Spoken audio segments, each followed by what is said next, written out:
Hello guys, तो कैसे हैं आप सब। आज हम जो है पृथ्वी की आंतरिक संरचना के बारे में अध्ययन करेंगे। तो अपनी निगाहें जो बोर्ड पे बनाए रखो।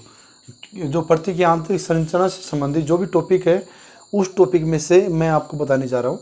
और उसमें मेन बिंदु जो इम्पोर्टेंट जो तथ्य हैं वो देखिएगा।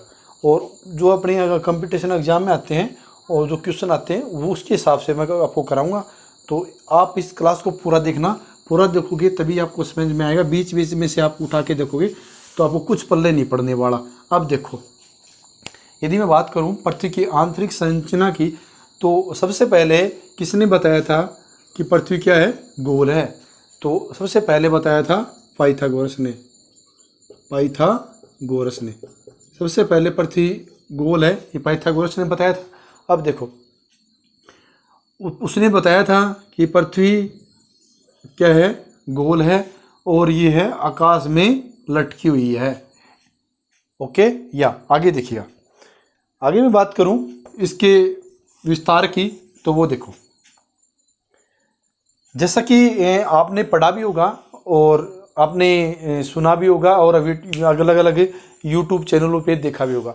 पृथ्वी की जो आंतरिक संरचना है, आंतरिक संरचना से संबंधित अलग अलग जो वैज्ञानिक हैं उन्होंने रिसर्च किया, लेकिन जो संपूर्ण तथ्य है, यानी कि जो तथ्य जो है साबित हो जाए या फिर जो तथ्य सत्य हो जाए, पूरी जानकारी कोई भी नहीं दे पाया है। लेकिन जो पृथ्वी की आंतरिक संरचना है, उस आंतरिक संरचना में उसकी मोटाई, घनत्व, दबाव, इनके आधार पर जो है पृथ्वी की कुछ हद तक मतलब कि उनकी संरचनाओं के बारे में और पृथ्वी के बारे में अध्ययन कर पाए हैं।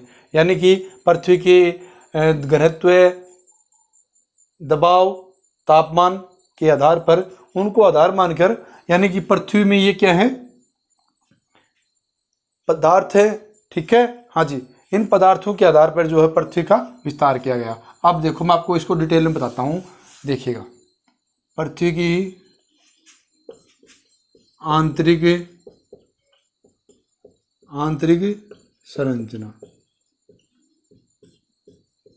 वही देखो, पृथ्वी के अंदर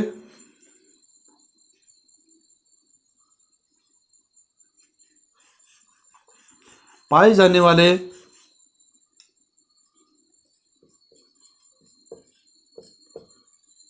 पदार्थ कौन कौन से हैं?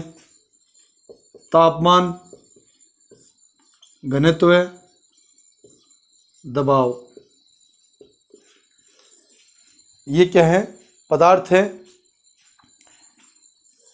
जो इन पदार्थों की जो प्रकृति है, इन प्रकृति के आधार पर जो है इनका पृथ्वी की आंतरिक संरचना का वर्णन किया गया। तो उसमें घनत्व, तापमान, ओके, और दबाव, उल्कापिंड, उल्काएं और भूकंपीय तरंगों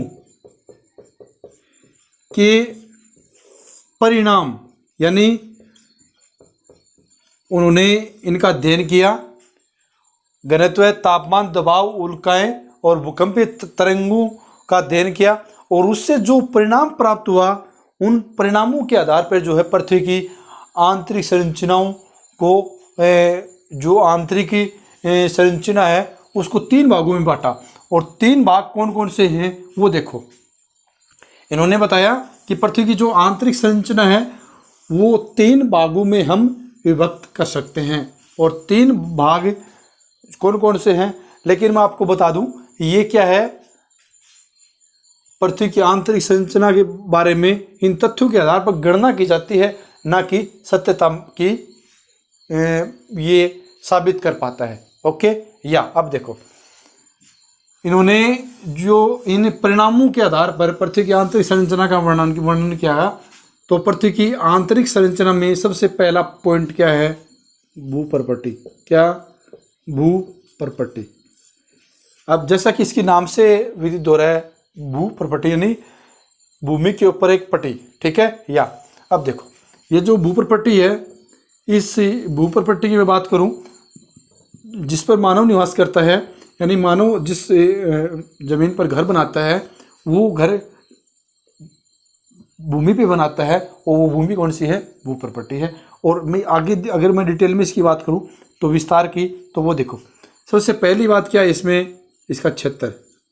हमको क्षेत्र पता होगा तभी हम जान पाएंगे कि इसकी सीमा कहाँ तक है। यानी कि ये 34 किलोमीटर तक अंदर है। किसके अंदर है? पृथ्वी के अंदर। ठीक है, यानी 34 किलोमीटर का जो क्षेत्र है वो भूपर पट्टी के अंदर आता है। ठीक है, और भूपर पट्टी में जो मैं बात करूं इसमें उसकी मतलब कि उसमें धातुओं की, तो धातु और किससे बना हुआ है? तो वो बेसाल्ट चट्टान से। किससे? बेसाल्ट चट्टान। आपसे एग्जाम में पूछ लेगा जो भूपर पट्टी किस चट्टान से बना हुआ है? बेसाल्ट चट्टान से। अब जो बेसाल्ट ये चट्टानें हैं, ये बेसाल्ट चट्टानों के दो भाग हैं। दो भाग कौन से हैं? तो पहला क्या है? सियाल, और दूसरा क्या है? सीमा। ओके, या बेसाल्ट चट्टानों में यदि मैं बात करूं सियाल की, तो इसमें सिलिकॉन प्लस एल्यूमिनियम। ठीक है, ये सिलिका और एल्यूमिनियम तत्वों की इसमें क्या होती है? प्रधानता पाई जाती है, इसलिए इसको क्या बोलते हैं? सियाल। ओके, या अब देखो यदि मैं बात करूं सीमा की, तो इसमें सिलिकॉन प्लस मैग्नीज।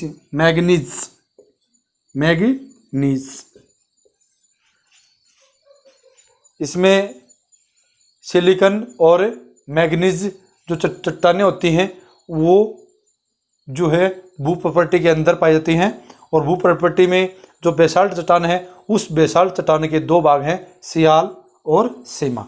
ओके, या अब देखो भूपर पट्टी जो है संपूर्ण पृथ्वी का, देखो संपूर्ण पृथ्वी का 0.5% भाग जो है वो घेरे हुए है।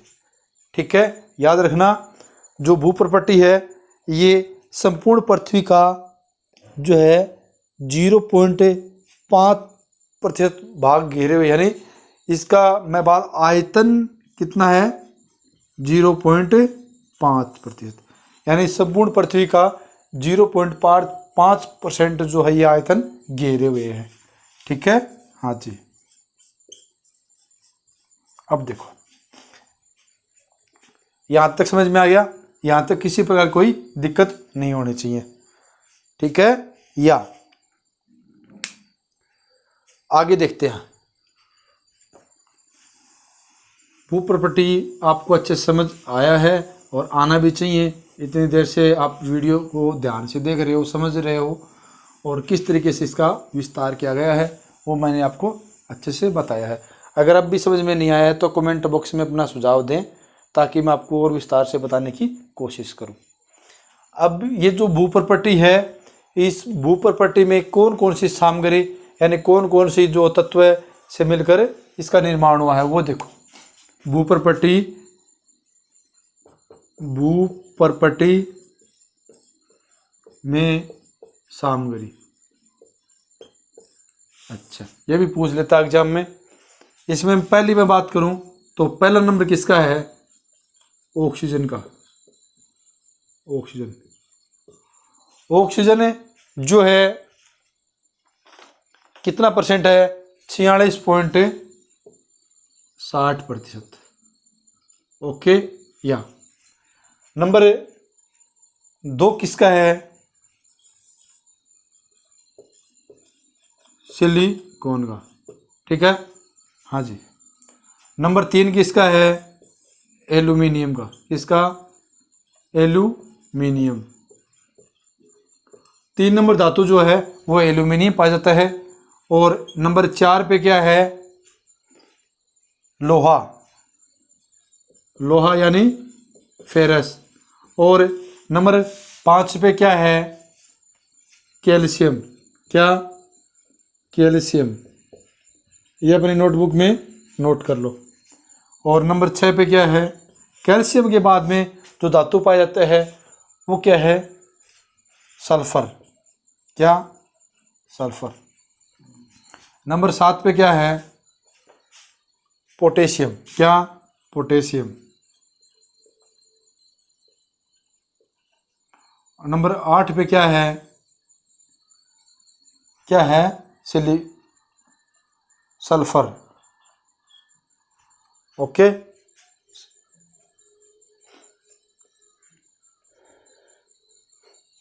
सॉरी, 6 पे ये सल्फर आ गया है।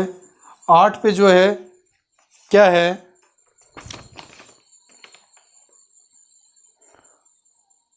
आर्गन। क्या? आर्गन। अच्छा, अब देखो आगे। अब इन सामग्रियों से मिलकर इसका निर्माण हुआ है और इनका प्रतिशत मैंने ऑक्सीजन का आपको बताया है। लेकिन यदि मैं घटते क्रम की बात करूं तो इसमें सिलिकॉन का 27 है और ऑक्सीजन का 46 हो गया, मैग्नीशियम का 8.13 है और सल्फर का 2.7 है। इसी के अकॉर्डिंग मतलब ये इसकी सामग्री है और इनके जो तत्व हैं वो उनकी मतलब की संख्या है और संख्या के अकॉर्डिंग मैं आपको बताया है। आगे देखिएगा, दूसरी परत क्या है? मेंटल। ठीक है, मेंटल की मैं बात करूं तो ये है 2900 किलोमीटर तक पाई जाती है। कहाँ तक? 2900 किलोमीटर तक जो है ये परतें पाई जाती है। और इसमें मैं बात करूं तो इसमें मैग्मा चैम्बर पाए जाते हैं। क्या? Magma chamber. यह मैग्मा चैम्बर से बना होता है। तो इसका जो है आधा भाग जो है वो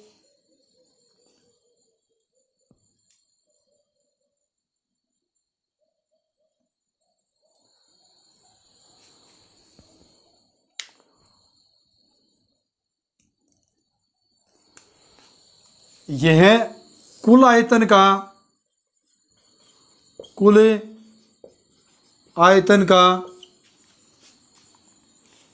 89% भाग जो है वो घेरे हुए है। यानी 89% जो भाग जो है ये मेंटल ने पृथ्वी का घेर रखा है, आयतन। ओके, हाँ जी। आगे देखो, लास्ट अपना क्या है?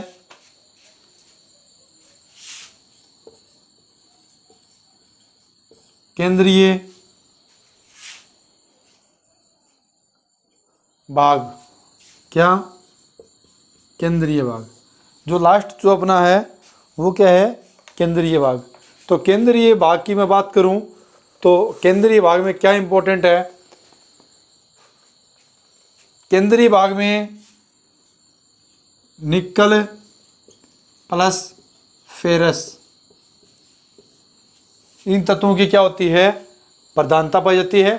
और इन्हीं तत्वों की प्रधानता होने की वजह से इसकी मैं बात करूं तो इसमें इंपॉर्टेंट क्या है? इसमें द्रव्य व प्लास्टिक,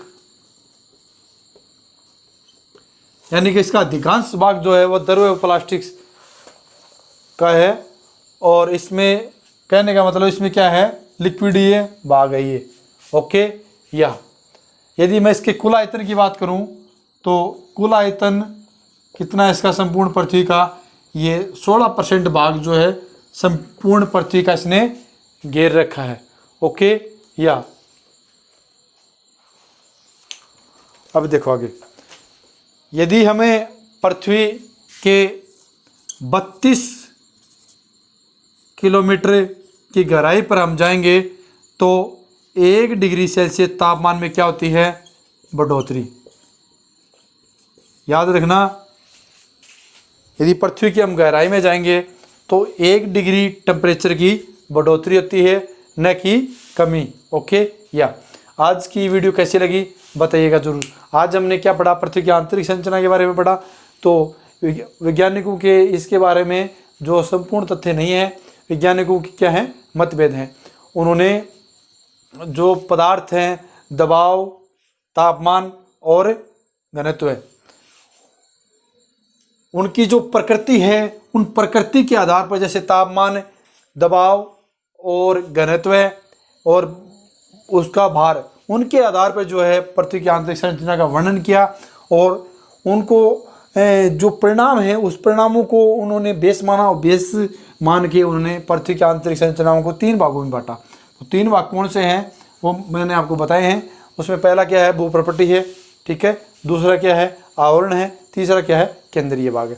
जो भूप्रपट्टी है उसमें जो इम्पोर्टेंट है वो क्या है कि भूप्रपट्टी का कितने किलोमीटर तक, 34 किलोमीटर तक, यदि इसके विस्तार की बात आए तो 34 किलोमीटर तक इसका क्षेत्र होता है।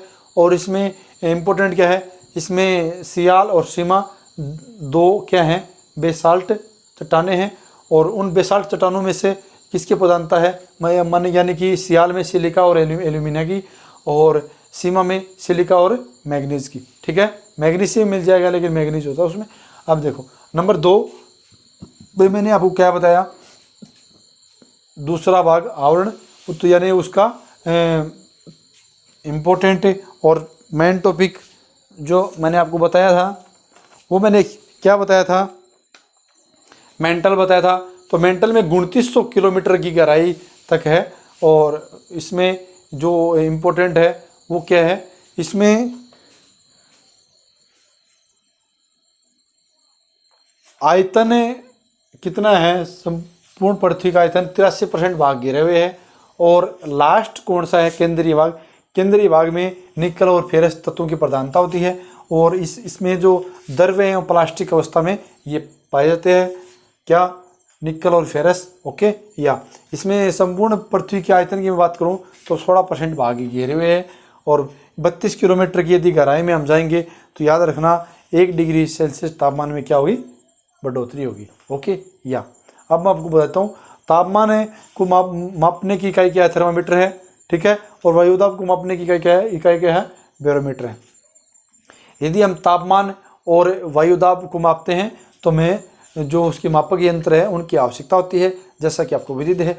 ओके या यानी कि पृथ्वी की गहराई में हम जाएंगे तो वायुदाब क्या होगा, कम होगा, और तापमान क्या होगा, बढ़ेगा। ओके या आज के इतना है दोस्तों। जय हिंद, जय भारत, वंदे मातरम। मिलते हैं नेक्स्ट वीडियो में नए टॉपिक के साथ, शानदार तरीके से मैं आपको बताऊंगा। जितने भी लोग नए बंदे जुड़े हैं वो चैनल को लाइक करें, सब्सक्राइब करें, शेयर करें और हमारे वीडियो को ज़्यादा से ज़्यादा लोगों तक पहुंचाएं। जय हिंद, जय भारत, वंदे मातरम। या